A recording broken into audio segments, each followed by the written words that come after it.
So I hope that video there gave you a taste and a flavour of what to expect right here on day number 2. As you saw, we met some amazing people right here in the studio, and once again we are joined by another one of our fantastic guests, Lord Victor Adebowale, Chair of the NHS Confederation. Good morning, Victor. Morning, how are you doing, Simon? I'm good, yeah, I'm good.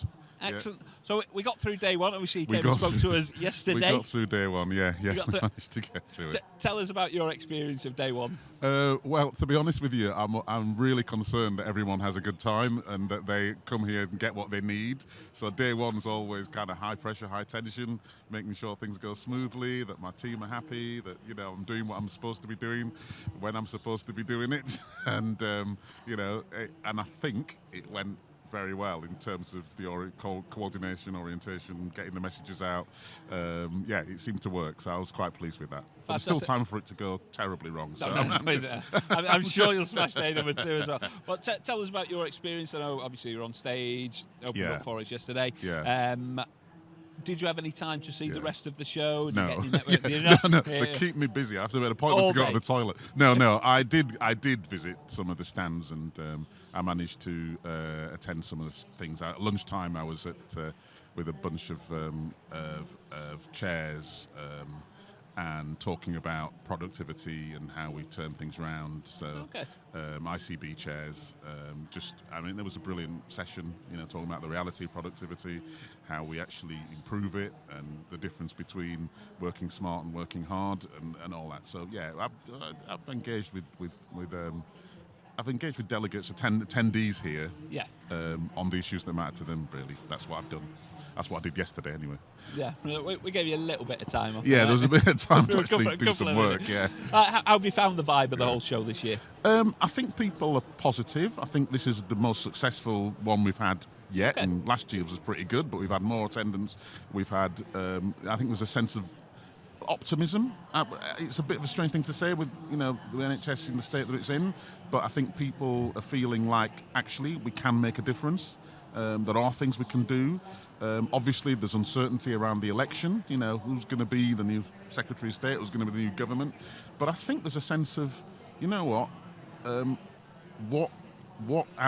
can we do by stretching our authority to its maximum? There's nothing we can do about who's in government, basically, other than exercise your personal right to vote. But what can we do within our sphere of influence? What can we influence? What can we appreciate?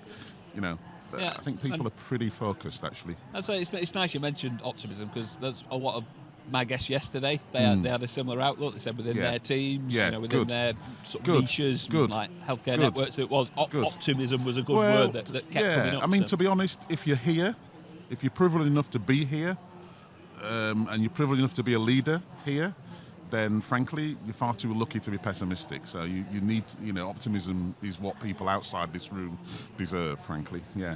Absolutely. And tell me about day 2. How's day 2 looking for you? We got you working hard again. Day 2's pretty busy. Yeah. I've had my Weetabix, and here I am with you, Simon. And then I'm going to do a session on improvement and turnarounds, how we do that. Then I'm attending a very long titled session, which is basically all around transformation and working with population health. So there's that, and then I've got a podcast to do, and then I've got to visit some people at the stands. I've got some meetings with members, then I've got to do a panel session, and then I've got closing remarks. Quite an easy day for you, though. Yeah, just chilled. Yeah, absolutely. Hardest working man at the I've got show. a bit of time for some skateboarding. No. There you go and see the sights of Manchester. Yeah. Just tell us a bit more about the sessions, like what sort of delegates are they aimed at, who will be your audience, and what are going to be like the key points? The audience is fairly obvious. It's NHS Confederation members and people who run health services. There's not a niche, though, as such, is it? Not really. I think the sessions I'm in tend to be focused on all players in the system. So, I'm looking to, on the turnaround session, it's very important because obviously there are a lot of our members are in very complex situations where they have to increase performance, and I mean productivity. I hesitate to use that word actually, because you've got to be careful. Productivity is an economic word, But when you use it in health settings, it often becomes something that people translate to, they're going to make me work harder, longer. Yeah. It's a bit like efficiency. When you use the word efficiency, it usually means cuts. You know? Yeah. And I think we need to be careful about the language we use. But this morning session, which is going to be literally talking to people who have turned things around in their hospital trust. So we've got the chief exec of Sheffield, we've got the chief exec of an ambulance service. We've got people who actually have turned things around or are in the process of turning things around. And I think those are the kinds of techniques, leadership tips that people have come to hear. So, yeah. Fantastic. What do you hope are the sort of key takeaways from that? You know, what do you want people walking out? I'm hoping that the people will come, with questions about how you do it and leave with answers about how to do it. I think there'll be a lot of issues around culture. How that basically culture eats structure for breakfast as it does strategy. But how do you change culture? How do you own culture? How do you take responsibility for culture? Those are the things that I think will be addressed in these sessions. How do you engage with regulators in an open, honest way? How do you use regulators to help you manage performance? How do you pay attention to the front line? Because in a lot of organisations, the leadership, people at the top, even if they're really, really good, understand 20% of what's really happening. The people at the bottom understand 80% of what's happening. Well, they understand 100% of what's happening, to be honest. Yeah. And how do you create that alignment between understanding and action? So all those things, hopefully they'll leave with a sense of ability and opportunity and technique. Brilliant. So that sounds very useful, like you say. I hope so. Put it this way, they'll tell me if it's useless. They'll give you the feedback. I think they might have a word, yeah. I'll say that they're not shy up north, are they? For No, they're not. No, the feedback? No. It does sound really useful. Is there anything else you're hoping to get out of the day? I know, obviously, your diary seems quite packed today. Is there anything you want to sort of learn, absorb? I want us to leave with that shared sense of optimism. Yeah. But with a realistic sense of what we need to actually do. And actually, it'd be really good if, I don't want, people to, but as a leader, I think you have to be able to challenge yourself and how you feel, because you need to, I do some coaching with people, and what I know is that what you feel becomes what you think, and what you think becomes what you do. And so actually, if leaders here leave thoughtful and considered about what they need to change in themselves in order that they can change what they think and what they do, that will be fine with me. I mean, I'm less interested in people leaving punching the air, although that would be lovely, if they've arrived at a point where it's genuine, than I am in people leaving thoughtful, considered, with a sense of mission, purpose, but understanding that it's me. It's me. Is it that belief system? Yeah, Is that beliefs. What you think is the start and the catalyst? Yeah, it's about how you feel. It's about how you feel about yourself. It's about how you understand yourself.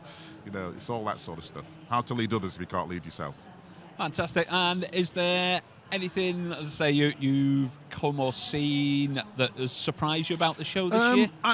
Surprise would be, at this level of organisation by my team and by my colleagues and Matthew, who's the chief exec, Matthew Taylor.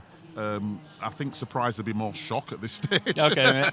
But I have seen some really good stuff around this exhibition centre.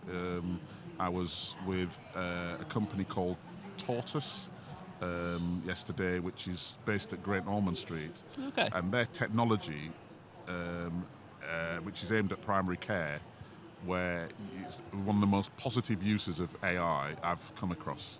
Okay. And if it's rolled out, it will literally mean that the human interaction between you and your doctor will be improved like 90%. Wow. While giving the doctor more time to actually talk to you. I mean, it's a phenomenal piece of tech, and it will work. Can you give us a brief overview of that? Well, basically what it does is that it translates. So you go to your doctor, and I don't know about you, but sometimes you go to your doctor, the doctor's in front of a computer, yes, tapping away, and you think, like, look at me. Yeah. And in some cases, you've got more than one illness, but you only talk about one illness, then you have to make an appointment to make and it's like, actually, that's not how it works. The two things might be related. It's not the fault of the GP; it's the fault of the pressure on primary care, right? Yeah. But what they've come up with is a piece of technology where you basically plug on a tiny little speaker. You talk to your doctor, and it doesn't matter what your accent is.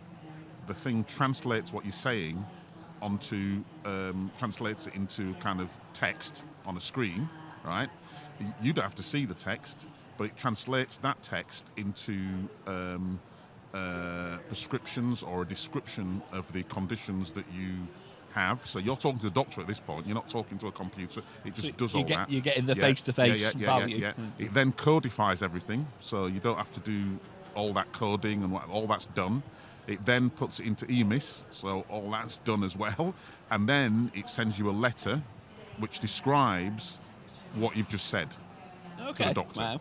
So that's all just done. That's all just done. Happens. So what you get then is you said this, and you can see it. It's in sort of, and it does it in different languages. So you can see what you've said to the doctor in summary, and then it tells you what the doctor said and what has been prescribed and all that, and you can walk away with that. Wow. But you've talked. All you've done is talk to the doctor. Yeah. Right. Yeah. In as much depth as you want, and you feel you just have the meaningful conversation. So it takes rather away than the doctors need to do all that administrative stuff while they're dealing with you, both before and after. It's all done, and it doesn't store the data, so there's no data risk because it appears in your medical records. Okay.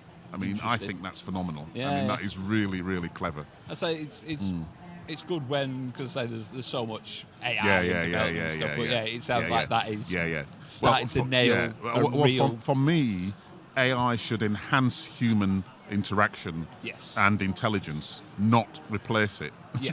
It should increase our ability to do this rather than decrease it. And that's a really good example. And if it got rolled out, it would save a lot of time, and it would actually enhance the GP-patient interface, in my view. By the way, I'm not on any markets. I've got no shares. I don't know anything about it. I met them yesterday, and it's been designed by a brilliant. Well, from what I can see, two really clever people. One of who's a children's heart surgeon at Great Ormond Street, and I was just blown away by it. Wow. Yeah. I say it's great you can learn about this, and I say this is the place to come if that's to discover the new things, to discover the new technologies, the new trends. Come to the exhibition, folks. Absolutely. Well, I say coming out, because otherwise you don't know what you don't know. Exactly. Oh, Victor, it's been a pleasure talking to you again. Thank you very much for coming and joining us in the studio again. No problem. And I say you've got quite the busy day, so I'm gonna love you and leave you, and let you go away, and I say hopefully help a lot of people here. Thank you very much for your time. Thank you, Simon. And it's have been a brilliant rest of the day too. Likewise. Cheers, Take care. Victor. Bye. Have a good one.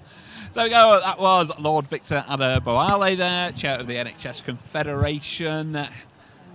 Off he goes. And he is going to be doing the closing remarks later on in the day.